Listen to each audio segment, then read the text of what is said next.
Good morning, everybody. This is our first morning episode of Skill Series Live, bright and early. I think everybody here has got their coffees up and going. Brought to you by Wazoo Survival Gear, Georgia Bushcraft, and might as well throw Bushcraft Coffee Company in here this morning because it is coffee time. So Skill Series Live is designed to be a live interaction where we get to share knowledge for independent learning and living. All these videos will end up back on Facebook and YouTube for future reference. If you're watching on our website or SKILLSeries.LIVE, it may be embedded in the page there. So just a note, the chat down at the bottom of that page is not a chat linked to this video. That is a chat for our website that'll go to Noel and not us here. If you want to interact with us here live, watch on Facebook or YouTube, make sure you're commenting on the video itself. We'll see those comments roll through into our area here, and you get to ask questions and interact with Brett if you got anything you want to learn about beer. So that is our intro to Skill Series Live. Dustin, why don't you tell us who we're talking with today? And this is the intro to the Brewing 101 class. It's being called the Art Meets Science. All right, so this guy over here is Mr. Brett Bray. Even though he has worked 12 years in emergency medicine and 6 years at NASA's Human Research Facility, it's Brett's degrees in biology and chemistry and molecular cell biology that has put Fetching Lab, like the dog, brewery at the front of the pack. He's joining the SKILLSeries.LIVE to share his knowledge and 20 plus years of brewing experience to teach you the processes, fundamentals, and the fine balance of science and art involved. If you're ever considering home brewing, this is your guy. This is your class. So in under an hour, we're going to take everything from just the main ingredients all the way to beer. Right, Brett? That is absolutely correct. Yes, it is. All right. Well, hello, everybody, and Brewing 101. The first thing you need to know about brewing is that it is humans' oldest manufacturing process. You know, you've heard the old saying, it's so easy a caveman can do it. Literally, caveman can do it. That said, brewing can be as easy, hard as you wanted to make it. Trust me, there are an endless supply of toys that brewers absolutely need when it comes down to making beer in the current age and stuff. But when it comes down to it, it's actually a very simple process. I'm going to be showing you a couple of my toys, and I'm going to try to keep this thing to the simplest items that you absolutely need. And I'll kind of point out some things that are nice to have and things that you just absolutely must have.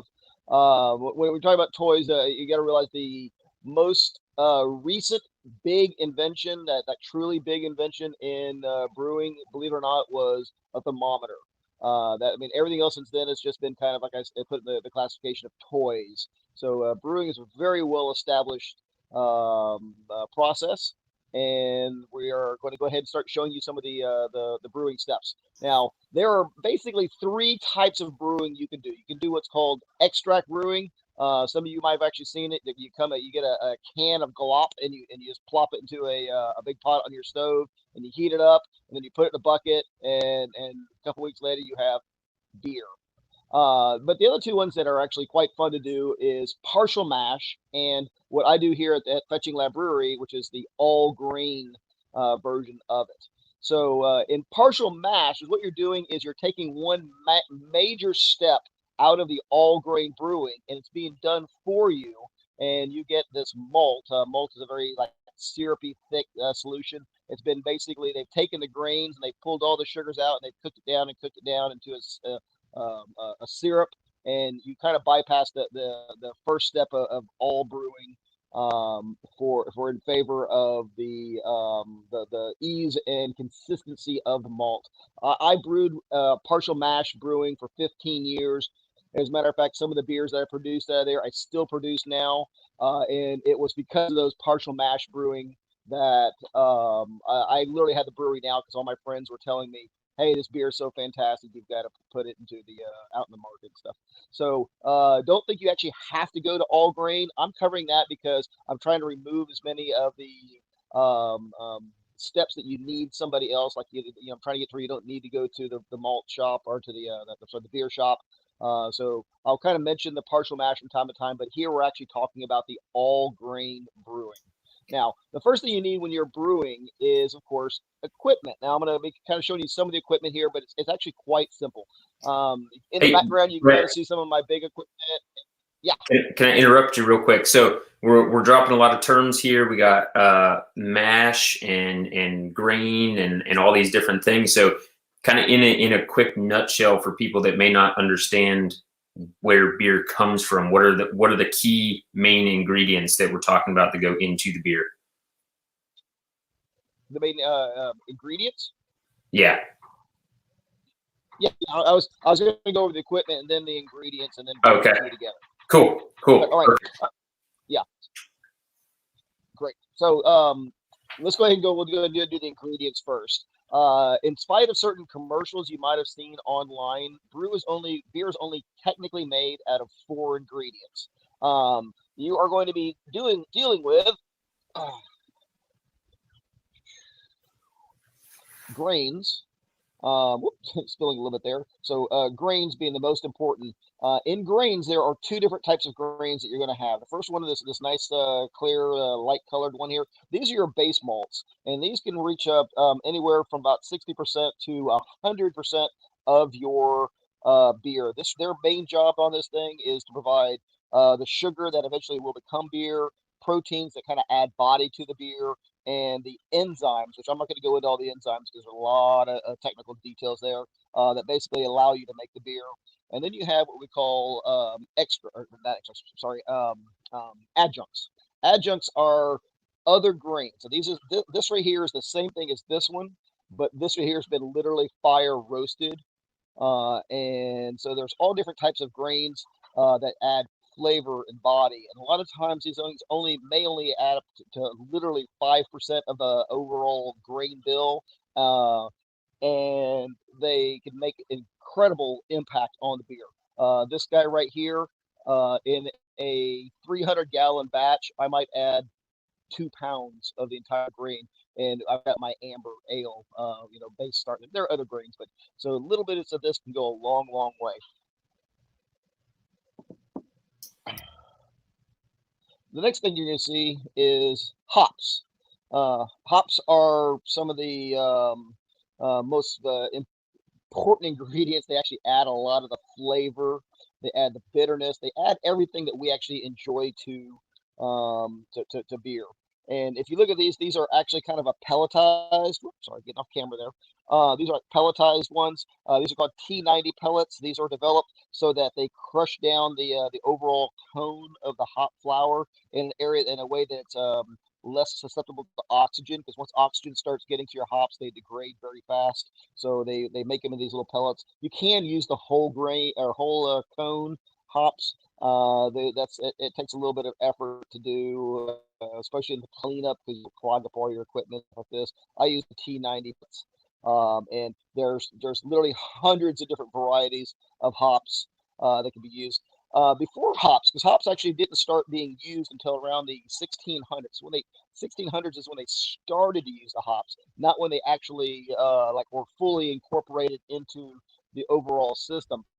Before that, people were using things like juniper berry. I actually make a juniper berry beer. It's actually very, very tasty. But they were also using things like mercury and nightshade and stuff.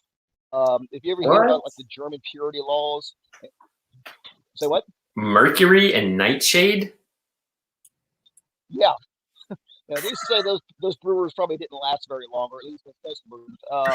But this is where I said this is where some of the German purity laws and stuff came in, and they actually said you can't make beer unless it only has these ingredients, because some of the abuses of some brewers. Just back in like the 1500s, 1600s, 1600s, 1700s, England and parts of Europe actually went through a beer renaissance, kind of like we're doing right now with the craft beer wave coming through America. And people were trying all different things. There was a lot of good information out. There was a lot of bad information out. They didn't have the internet back then. I think that was just a couple years before the internet, I believe. So people were just using anything they could to make beer, and they were doing a lot of harm with it. So we actually have got it down to these 4 ingredients.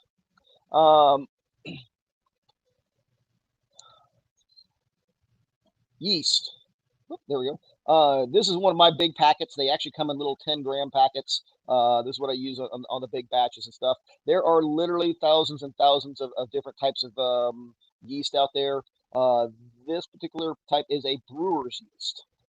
Some people say you can actually use like bread yeast and stuff to do the same thing. I've heard that you get results in there. The thing about current day brewer's yeast, it is a monoculture. So you basically have one particular strain of yeast that's been amplified to a very large amount, so that you get a lot of the flavors that come out of hops, or I'm sorry, out of beer. Um, the be like Belgian Wits and some other beers like this. A lot of that flavor comes specifically from the yeast and the way that that's handled. So yeast is very can be very important. Not only that, but the temperature at which you use the yeast. That juniper beer that I mentioned, we were having a heck of a time trying to get that where we wanted it to, and we literally just changed the temperature of the fermentation by 2 degrees, and boom, it very good. So yeast is very important. The temperature is very important at which you use the yeast at. And last, and probably most important one, this is the one that is most overlooked by most home brewers, and this is your water. Your water plays an absolutely critical role in brewing.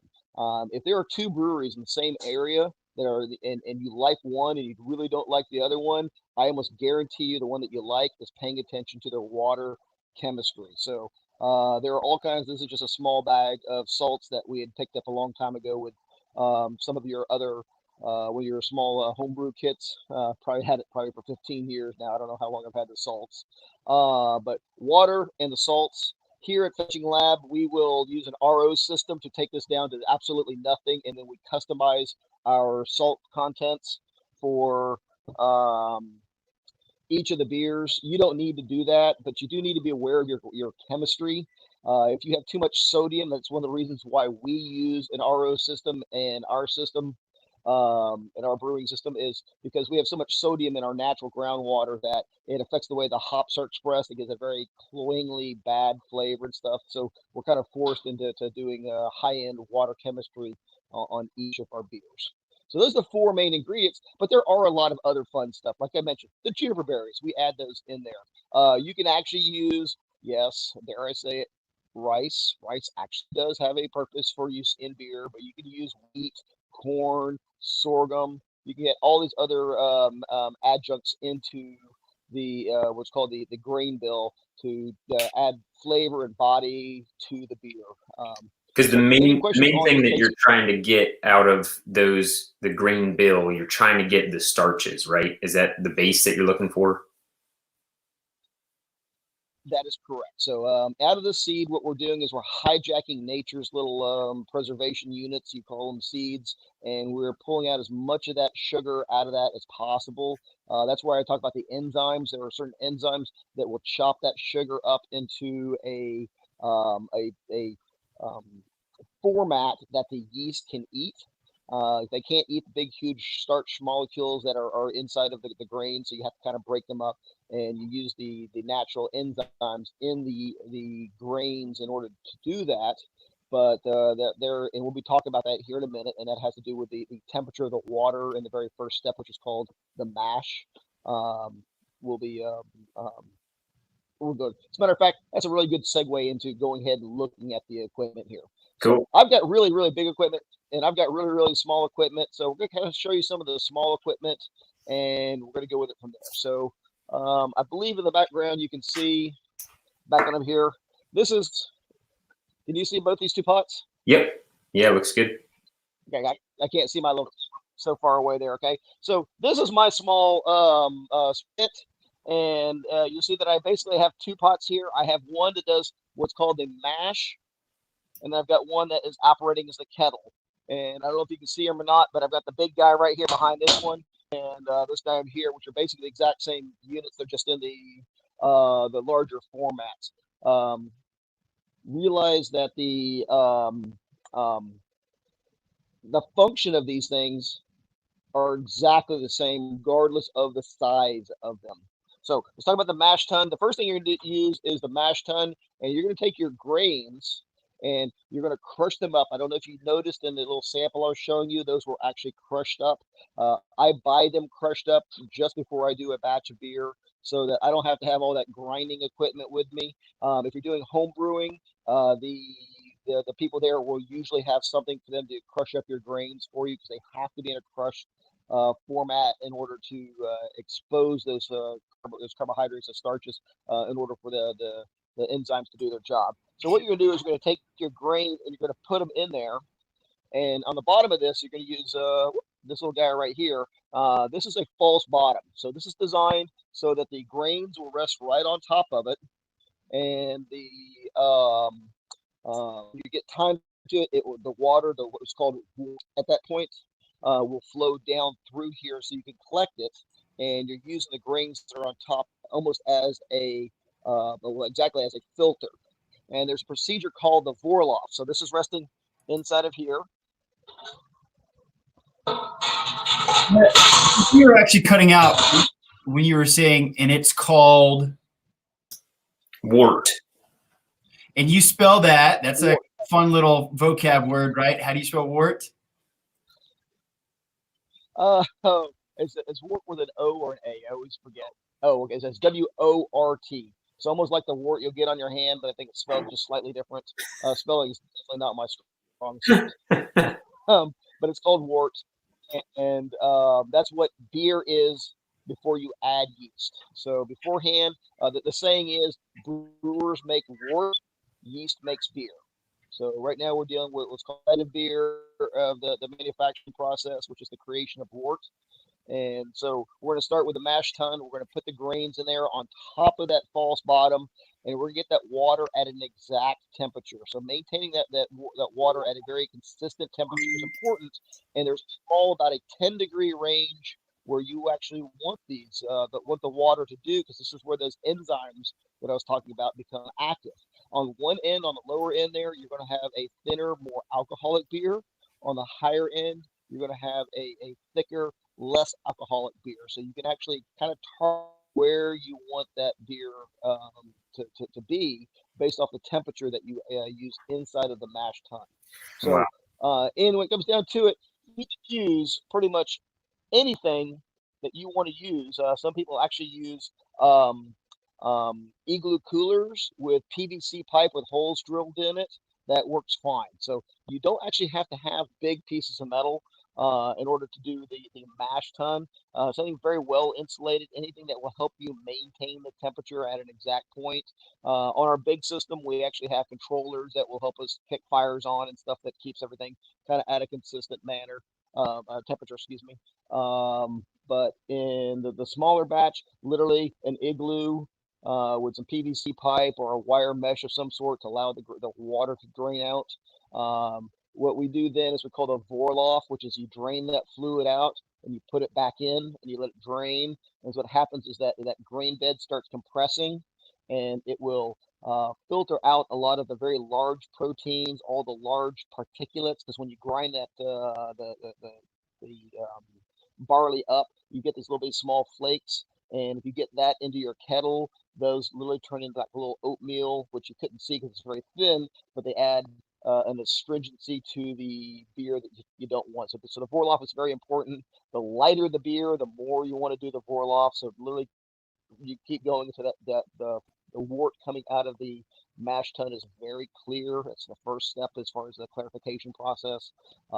It makes good beer. So would it be a bad analogy to say that leaving some of that particulate in there is like when you're steeping tea or something and you leave it in too long? Now you want to give it flavor, but if you leave it in there too long, that's when that astringency starts to come in. Sometimes we like to leave particulate in beer, but in other cases you don't want to leave it, these little pieces that are kind of like continue to add too many flavors and over the long run, right?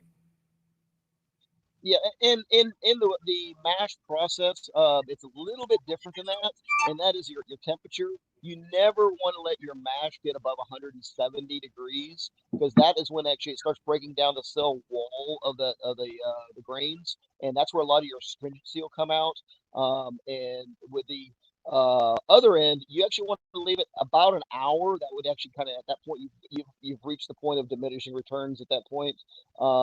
If you left it in there longer than that, also, if you allow it to get a little bit too cool, you're going to start getting bacteria growth. Because you remember, our entire job as brewers is to make food for yeast. So every step along this way, cleanliness, extremely important. I was going to kind of cover that at the end, but because we have all of our chemicals and stuff up there.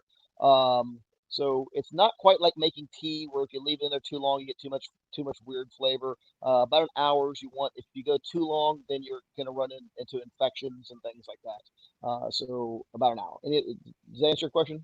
Yeah, absolutely. Yeah, I think I was thinking of it differently. So yeah, I appreciate you clarifying that. Thank you.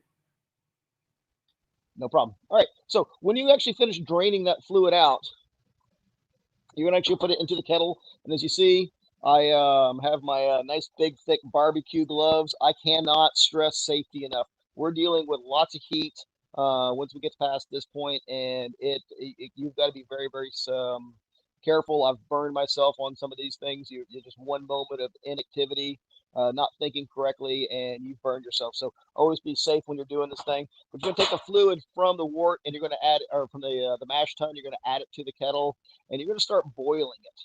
You want to bring this up to a boil, and it does several things at this point. Of course, one of the most important parts of it is you're sterilizing the wort.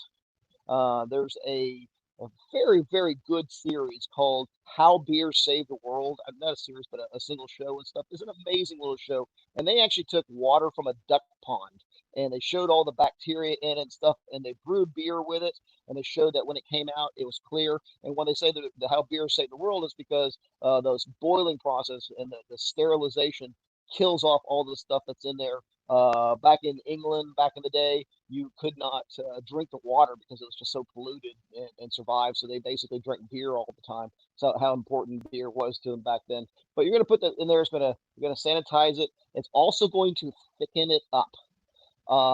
People wonder how we know exactly what the alcohol content of beer is.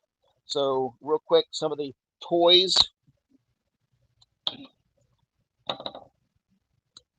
This right here is called a hydrometer, and you put some of your beer in here, and you're going to let this thing put in there, and it's going to float. As a matter of fact, give me one sec.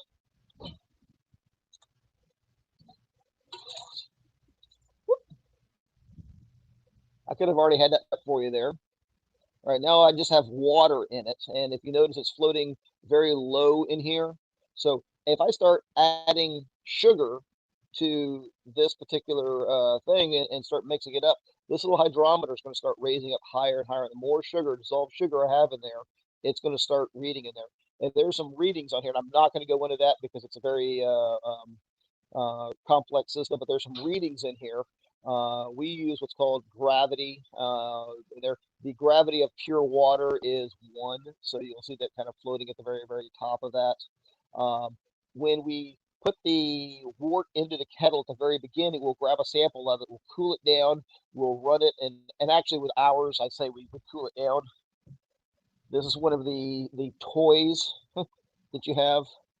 This is called a refractometer, and you literally just put a drop on there, no matter how hot it is, and you look through the sight glass and do a nice bright light, and it will tell you what the gravity is. You don't need one of these for brewing, but the speed and using small amounts of sample instead of a big huge vat like I just showed you a second ago. Nice little toy there. So what will happen is you'll find out the gravity before you start boiling it, and you know where you actually want to go. And this is a thing where it only works after you've done it the first time. So you know where you want to go, and whatever the reading is before the boil, you're going to start boiling, and you're going to thicken that beer up until this thing starts rising up as the concentration of sugar gets higher and higher, till it reaches a particular point, and that point you know where you're starting from, so that you know when you add your yeast, and the yeast starts eating up those starches, that starts dropping back down, and then the difference between the high end and the low end will tell you how much alcohol is in there. That's how we know these things are done. How much alcohol is in a particular beer. All right. And this can be more important for kind of the production level of stuff, right? And just the curiosity of it. But if somebody was just purely set out to make an alcoholic beverage, it doesn't matter how much alcohol is in there. Does it turn into something else if it's too high octane?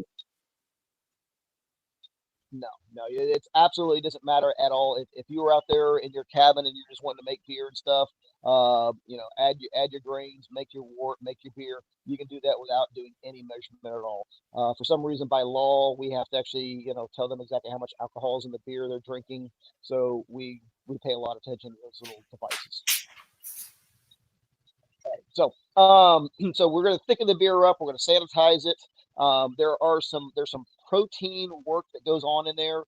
There's some very large conglomerations of proteins that under that heat it's called a hot break, and it will form together and drop out. So it actually adds to the clarity of the beer. So in your boil, you do want to do a very large, a long boil. You want to go at least an hour. Don't skimp on that right there, because it will add to the clarity of your beer. There's a thing called chill haze. So the beer looks clear at room temperature. You cool it down, and all of a sudden it's hazy. It doesn't affect the flavor of the beer, but if you're looking for aesthetics, a good long boil will assist you in preventing chill haze. So you're doing some structural changes with the kettle fire, and then most importantly, back to our hops. So you're gonna be adding hops into the wort as it's boiling, and there's certain things that are going to go on. So there's two different types of acids, classifications of acids that are in the hops. The most important one for this step is called the alpha acids. These are the ones that as you boil them, they start becoming bitter. You can't detect the bitterness per se. If you just added this to a glass of water, dissolved it all up and tasted it, you wouldn't get the bitterness. But if you were to boil that water for a long period, it would take the molecule and really twist that molecule so the tongue can taste it. And this is where you get your bitterness. So you'll be adding bitterness to taste. Of course, if you don't like a lot of bitterness, you don't add a lot at the very beginning. If you do like lots of bitterness, you'll be adding a lot of hops that are high in alpha acids at the very beginning, and then boiling them for a long time. So you're basically getting four main functions out of the kettle there: the sterilization, the take care of the big proteins, the thickening of the beer, and of course getting the hops to become active. Now, at the end of the boil, you're going to yes. Yeah, and so Brett, is it a direct correlation that when there is more of that bitterness, that people are like, "Oh, this is a hoppy beer"? It's the alka acids. It's a higher quantity in the alka acids. Is that too? That's absolutely correct. Yeah. Oh, cool. Yeah. So if you ever get what's called the West Coast IPA, what they do is they will take what is normally a balanced beer, because you kind of want a balance between the malt and the alpha acid and the bitterness in the beer, and they will unweigh it basically to where the malt is less and the hops are higher. And that's what they do, is they'll take hops that are high in alpha acids and put more of those early in the boil, and to get that. So yes, the more that you put in there, the more bitterness you're going to put in there. You can take this too far. And there's a lot of people who don't like IPAs because somebody has just shoved a big old huge IPA in their face and tried to make them drink it. We equate craft beer to sushi. If you've never had sushi before and somebody slaps a big old piece of raw fish down on your plate and says, "Eat this," you're like, "Yeah, no, I don't think that's going to happen," and stuff. You start out with like the little California rolls and the Philadelphia rolls. The same thing with craft beer. You're going to start them out with some ambers and blondes and wheats and things like this. And then eventually over time, if they're actually tasting new things, they will get to the IPA range. So when you get friends, if you're trying to introduce them to craft beer, do us all a favor and don't just shove that big old IPA and say, "I like this," because they're most likely not going to like it if they're not used to the bigger beers. All right, does that answer your question? Absolutely. Thank you. So now you got that snobbery takeaway from this video is that next time when you're drinking some beers with your buddies, you can say, oh man, this has a lot of alpha acids in it. Yeah. Yeah. Hang on one second. Okay. Sorry. Yeah. I'm going to. Okay. Sorry. Sorry. My helper was pointing out something I almost forgot. So at the end of the boil, you add more to the beer. And this right here is what's adding what's called the beta oil. So you have the alpha for the bitterness. The betas were all your flavors, your grass, your pine, your cedar, your citrus, strawberry, kiwi, all these different flavors you can get out of hops come from what you add after or towards the end of the boil or even afterwards. In traditional brewing, you're going to add hops at the very beginning of the 60-minute boil. Then you're going to add it in about 15 minutes towards the end, and then 5 minutes towards the end of that.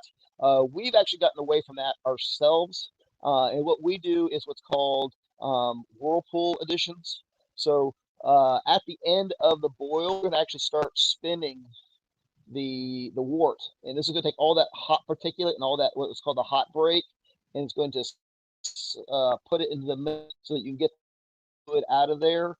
What we'll do is and this is kind of a pro tip, I guess you'd call it, instead of adding those hops right at the end of the boil so you can sanitize them, that liquid's still plenty hot, that bacteria's not going to grow. We'll drop the temperature from 212 degrees down to 200 degrees, and then we'll add our hops in there. It will still extract the beta oils, which I give you all these first, but it doesn't allow those, it doesn't boil them off, because you add those hops in the 15 minute to the end of the boil, and you will get some flavor out of it, and it makes your brewery smell real nice, but you don't get that intense flavor. So we actually wait until after the flame out to add our flavoring, they're called flavoring hops, into the beer. And so when you're doing it on the smaller scale there, get it nice and the boil, let it cool down just a little bit, around 200. I've even heard some people do it down to like 180. Friend actually said he makes fantastic beers. And then add your hops and allow those, give them about 30 minutes for all that flavor to come out of the hops. Do your whirlpool to get everything down in the middle, and then you're going to elect your prize for all this effort. This about on a small batch, you're going to be running about 4 hours on this whole process. On our larger, we're running 12 hours. You want to get as much of that liquid out, give that a good whirlpool to collect everything down and get a nice clear beer. So now what you want to do is you're going to want to take it from the kettle, and you're going to move that into a fermenter. But you can't just take it straight out of there. You have to do an intermediary step, and there's lots of different ways of doing it, and that's the cooling phase. You want to drop that thing from whatever temperature it is at that down to below 90 degrees, because if you add yeast at above 90 degrees, you're going to basically kill the yeast, and you're not going to get any use. So we have, you can't quite see it back here behind us, we've got a very high-end heat exchanger, and will flow cool water one direction and the wort the other direction, and it will drop that down to around in the mid 80s. And of course we have a glycol chiller that will actually bring it down for us. In the small scale, you don't need to do all that. Ice bath will cool it down. There are these little copper hoses that will actually run water through it and just set it down into your wort, and will allow you to drop that temperature. Traditionally, the quicker you can get that temperature down, the clearer your beer is. Because now, remember I mentioned hot break. Now we have what's called cold break, and some of the fattier substances, because we do get some fatty substances from the grains and some of the proteins. And I wish I had a really good a picture of it. I actually do have some pictures. I might send it to Nick if y'all want to post it down in the comments and stuff, where you can see this. It comes out in either almost like cotton is down in the tube, or these giant flakes that you will actually see start forming if you drop that temperature down really cold, really quickly. So the speed actually help clarify it. It's not absolutely necessary, but I would not recommend you just let it sit there and cool down. because even the slightest little bacteria gets in there at the wrong point. Remember, we're making the perfect bacteria, microorganism food. So you actually want to drop that temperature down quickly if you are able to. I have even dropped literally made beer on the small scale with, and I make it a little bit less fluid than what I want to end up with, an added bag of ice to actually cool down. It's not highly recommended because you do run a chance of infection when you're doing that, because that ice is not necessarily sterile. I've actually gotten some results out of it. That's up to you in your area. The copper tubing will work as well. But whatever it is, you need to drop that temperature down below 90 degrees, where you do add that last ingredient, which is the yeast. Now, don't even get me started on yeast, because yeast is so important. So many flavors, so many things come out of the yeast. As we like to jokingly say, when we put several trillion single-celled Americans to work in our fermenters every week, we brew and stuff. These are hard-working little substances that will they'll change that wort into something that's absolutely amazing. Which actually does remind me of one thing. As you're brewing, as you get into brewing more and more, taste all your ingredients, taste everything at all the steps, start building up that palate. With most of our beers now, we're tasting it along the ways. When we add that yeast, we're tasting it. Not the yeast. Don't you don't want to do that. But the actual, a day after you've had the yeast, 2 days after yeast, you're tasting it, because you can detect any problems coming in with your taste buds a lot quicker than you can detect a lot of other things. The beautiful thing about beer is most of the microorganisms that are actually going to cause problems for you or for your friends and family and stuff out there are going to make that beer taste so bad that you don't want to drink it anyway. So you can actually detect them very quickly. And there's always sample along the way. But so at below 90, and you want to get much lower than 90. That's just the safe level of adding the yeast. We actually ferment most of our beers at around 68 degrees. Of course, we have the glycol units to keep things nice and cool, but you want to get it down to the 70s.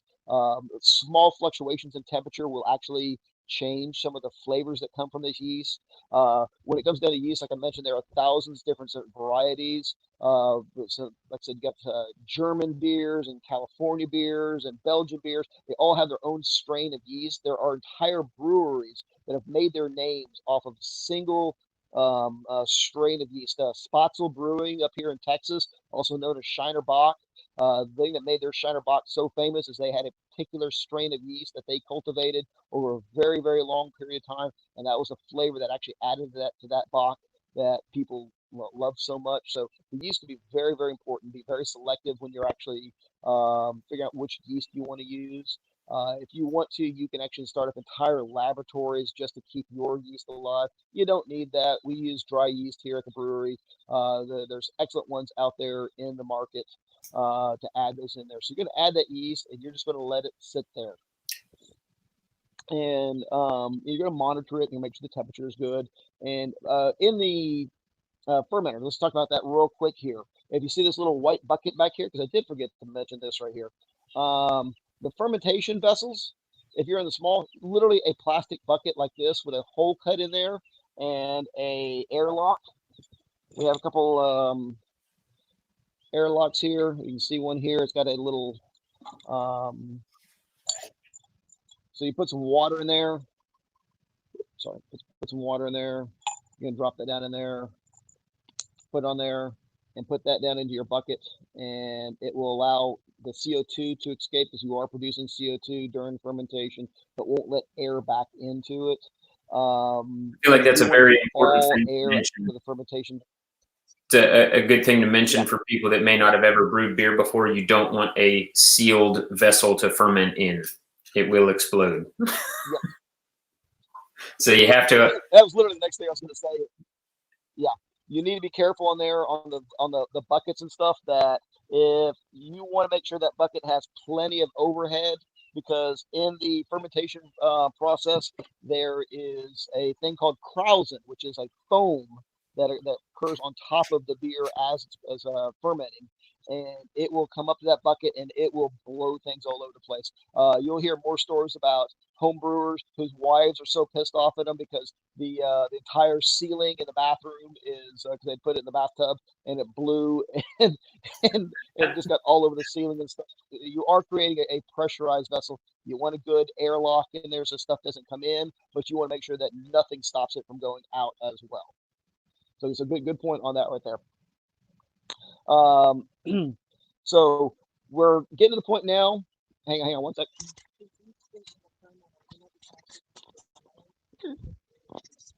Yeah, okay, all right. So we did add the yeast, I imagine, during my conversation. If I missed this there, we did add the yeast, the fermenter, not into the kettle or after you've cooled it down. And make sure you put the airlock in there, get good airflow in one direction. And as far as the airlock goes, you don't have to have a fancy plastic one like that. You can literally cut a hole in the lid of the bucket and put a hose in there and just seal it up, and then have that go down into a bucket of water. It doesn't have to be anything fancy. It can be as simple as you absolutely want it to be. We actually also use this big old guy here. This is a 10-gallon one here. It's called a demijohn for our small batch stuff. We also have a thing called a spiegel, which is a big plastic. Quick note on plastic. You can use plastic, but make sure it is a food-safe plastic, and be aware that when you're cleaning these things, you need to be very delicate with plastic. If you put a scratch inside of your plastic fermentation vessel, that is a nucleation site for yeast and bacteria to grow in, and you'll start getting spoiled batches of beer. So if you get a spoiled batch of beer in your fermentation and stuff, and you swear everything's been clean, it's good enough, and it's probably time to change your bucket out. So glass is good, stainless steel is good, plastic is good as long as it's a food grade and relatively undamaged bucket. Any questions? What about a question?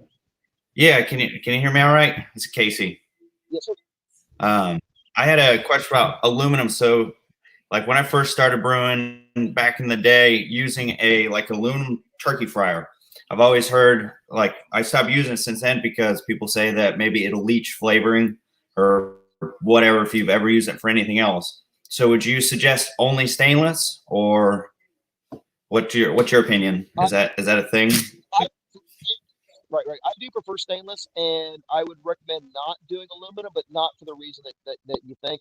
There has been things about the flavor leaching into it. I've never actually seen any kind of work on that. What actually, by my research on this, was that it's the caustics, because I was going to go over some cleaning tips real quick before the end of this, but the caustic solutions that you use for cleaning all of that is off.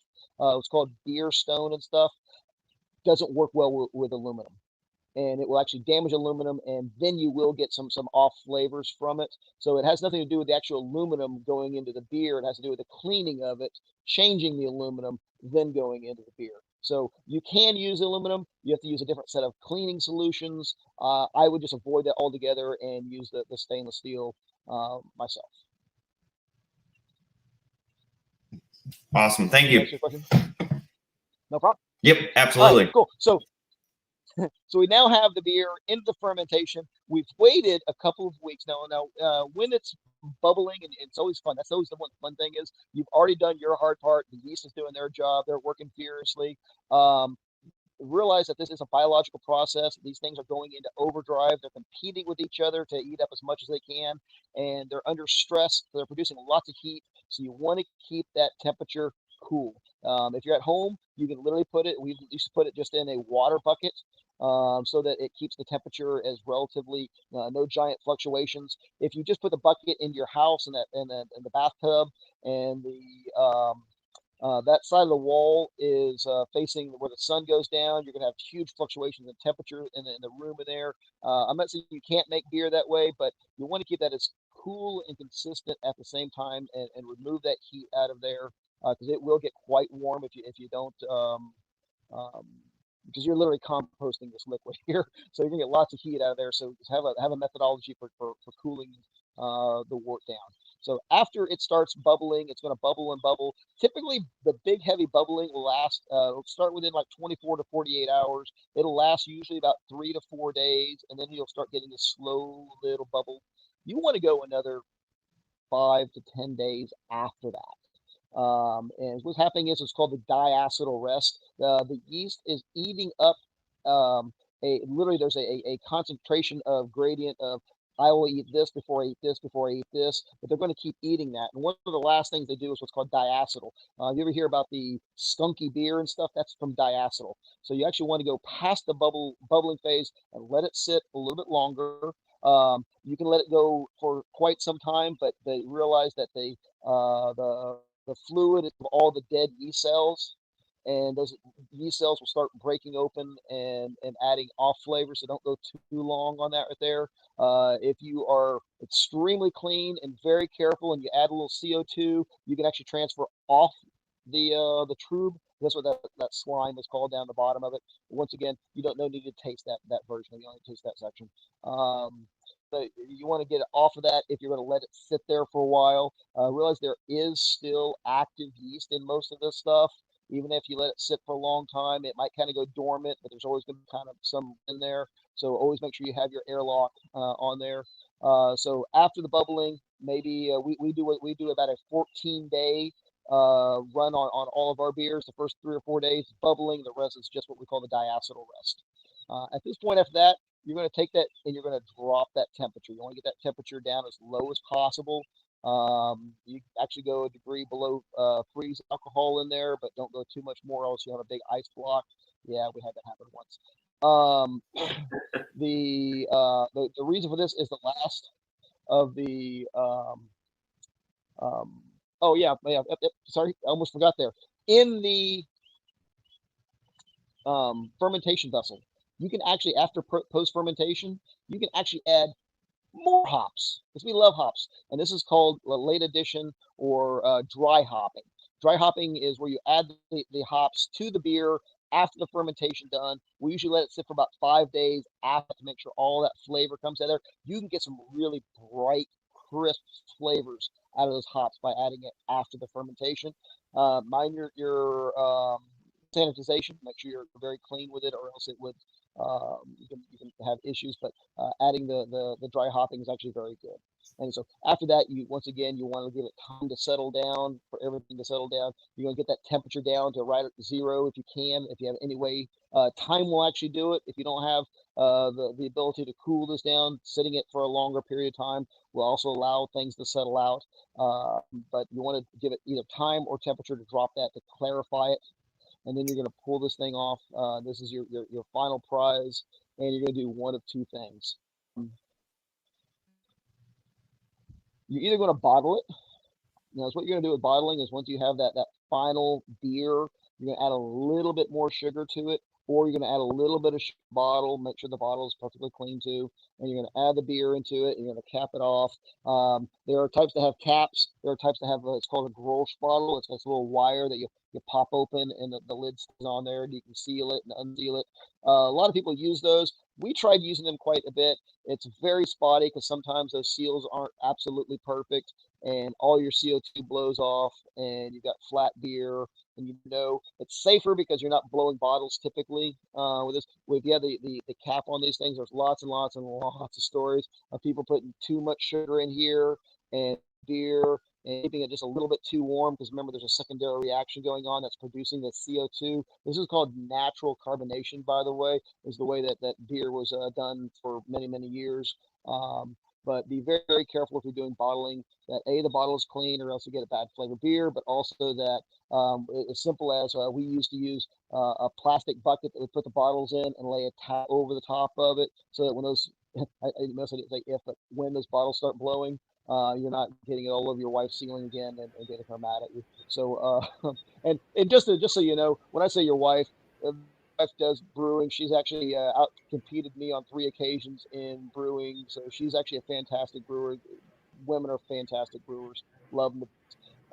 Just to talk about the wife ceiling. But if you're doing the bottling, Go ahead and read up on that right there and be very, very careful with it, because you are making little bombs if you don't do that correctly.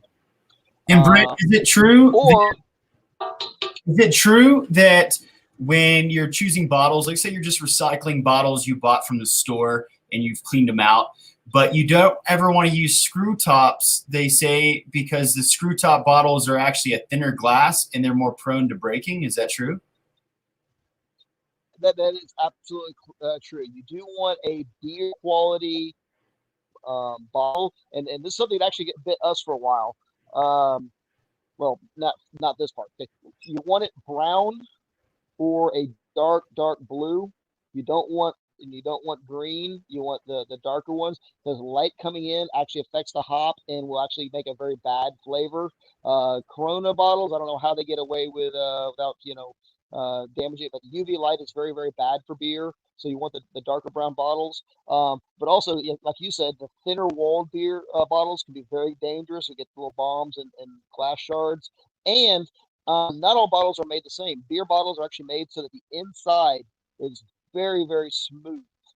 We actually had a problem with some of ours that we were putting on shelves. We had all the beer. You'd open it, this beer would come out because we found out the inside was pitted, and which were creating the little nucleation sites for the bubbles to form up.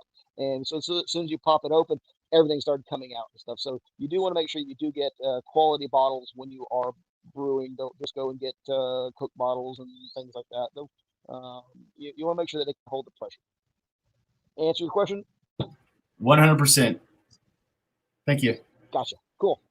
All right. So the other type you can do is, of course, kegging it. So when you're kegging it, you're actually home brewing side. For the major stuff, we have other equipment. But for home brewing, you can actually put it into kegs. This is a professional Sankey keg. It's got a nice big single top port on the very top. But you can use the old soda cans. We use old soda cans for years. Make sure you can take them apart, clean them very well, put your beer in there, grab CO2 cylinder, get the gas on there very heavy, shake it up, keep it nice and cold. And if you do it right, at high enough pressure, in 15 minutes, you can actually have your beer carbonated.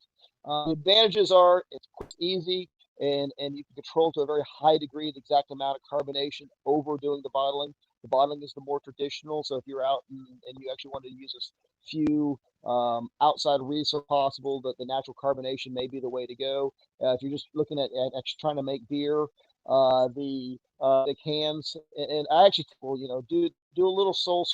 You really think brewing is something you want to do for fun? I say you can always go from a keg to a bottle to take with you, but it's so much easier to do the kegs. I would just recommend extra money and getting that keg system, because it's so much easier, so much more consistent, and you'll probably be a lot more happy without having to clean all the bottles and stuff and the big mess that goes along. On that at the end of the thing, on that same note, if you're interested in brewing, I would recommend trying to find like a local club, or hopefully you have a friend that's into it, because I've helped different people on multiple occasions and find out that I definitely enjoy drinking beer more than I enjoy making it. But it's also a very, very complex process, and it's good to have that actual hands-on practice with somebody that knows what they're doing, so you can get the process down and whatnot before you end up starting off and maybe screwing it up. Yeah. You'll probably screw it up your first 2 or 3 times anyway. But. Yeah, once again, you're right on cue, because that's kind of where you're giving me the segues I need, because after the bottling and stuff, some of the resources you can use for read. If you're a brand new brewer, start reading. I highly recommend Dave Miller's guide. It's considered the Bible for home brewers. It actually provides basic information in a very clear, clean format. I've literally version out multiple times, and I don't have a copy of it right now because a friend of mine has it. An excellent book. If you want the more if you're more technical, this series is a fantastic. There's one on yeast, hops, malt. My one on water is literally at the tap room right now. I've been kind of slowly working my way through it. This is very, very high-end technical And I'm sorry, information here. I think you're cutting out, Brett. Which of Dave Miller's book were you recommending? Just a home brewing guide? I'm sorry, you cut out. I couldn't hear your question. Yeah, I'm sorry. Which of Dave Miller's books were you recommending? All right, I'm sorry. We're losing you altogether. Of Dave Miller's books, which one was it you were recommending? Which title? I think it was. I'm sorry. I'm getting almost. I think it was the home brewing guide. Yeah, it's Dave Miller's Home Brewing Guide is the name of the book. Yeah. Okay, that's what we were looking for. People must be starting to bog down the internet here as it gets close to work hours. We got just a few minutes left. So you mentioned the books as resources. What other recommendations and resources do you have? Yes. I literally typed in brewing into Google and literally got 5 million videos, not articles, videos on brewing. There's all kinds of information. Be very careful when you're looking at it, because if you ask 10 different brewers, you're going to get 11 different answers, and most of them are correct. You can run yourself in circles doing it. So as he mentioned, I do highly recommend that if there's a home brewing club in your area, get involved with them, ask questions, and most of all, take your time. Don't try to implement all of the changes at once. We were very well known for doing changing one item to the next one based on just changing one item at a time, and kind of marching your way forward. If you change 15 things on your beer because of something somebody told you, you don't know what actually worked and what didn't work. So get in with the groups, but use your own head, use your own reading, your own due diligence on it. And I think we're pretty much out of time, folks. Are we? Yeah, we're getting there. So one question, we had talked about the yeast and adding yeast and all the various strains of yeast, but there's a way you can actually do it with wild yeast as well, correct? Sorry, you cut out. Do it with wine yeast? Wild yeast, yes. Yeah. Wild yeast will do it. You're going to be getting some very strange flavors because it's hard to open the door. And wild yeast, you come in without wild bacteria and some other things going in. So you actually can use wild yeast. There are lots of breweries that use natural yeast in literally open vessels they've had sitting around for, even up to hundreds of years at points. Use wild yeast, which does lead that to the last thing. I was hoping I'd have more time on this, and that is cleanliness at all stages. Clean. Make sure everything is clean. We use PPU, which is a cleaning stuff. We use either it's called iodophor. You can get this stuff at your home brewing. It's great, fantastic stuff. We've got a little bit higher end stuff for the brewery. Sanitization. Keep spray bottles of sanitizer. This is SaniClean, so we can just spray things all over the place. Make sure you keep it clean. So if you're maintaining temperature and cleanliness, you will make beer. Like I said, it's so easy if man can do it. It's one.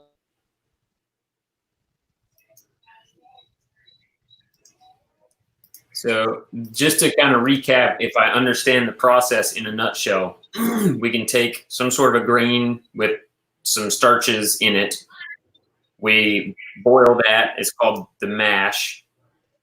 Then we can transfer that. The liquid from that becomes the wort, which we put into the kettle. That every step of this is also based on the temperature and the time that you do it. And then from there, you'd extract it from the kettle after adding the hops. You'd ferment it with yeast. And then after fermentation, if you wanted, you could add additional dry hopping. But generally speaking, we're boiling this stuff. We're adding the hops. We're letting the yeast make the alcohol, and hopefully not blowing it all up with little mini bombs.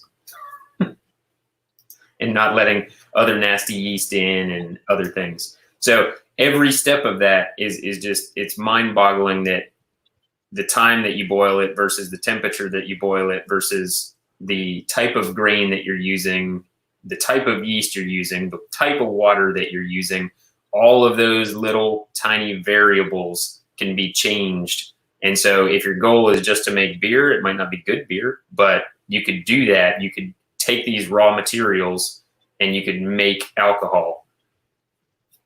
But at the same time, to really get into making good beer, you can see this whole art that falls in behind it and all the science that goes into it.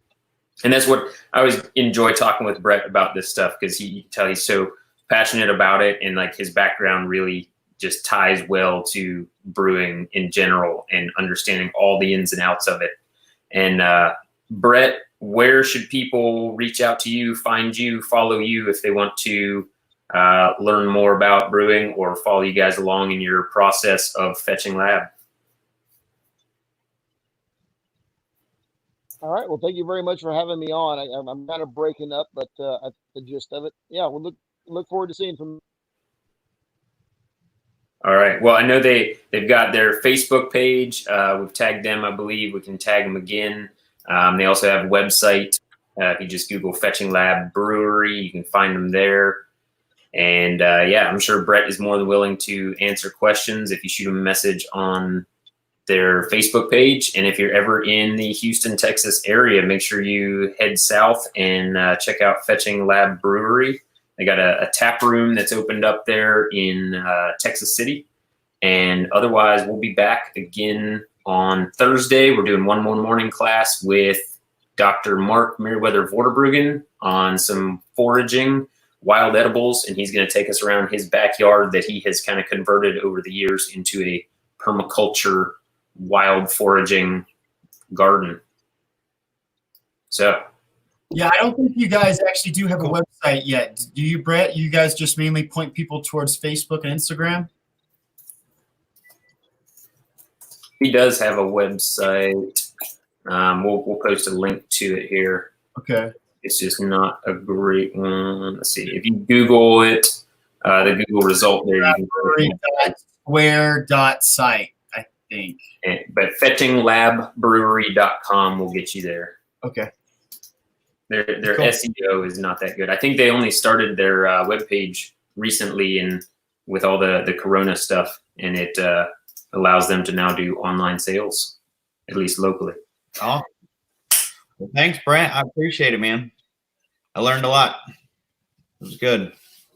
Thank you all very much Makes for me want to having go me on. brew. All right, we'll see you Absolutely. guys next year.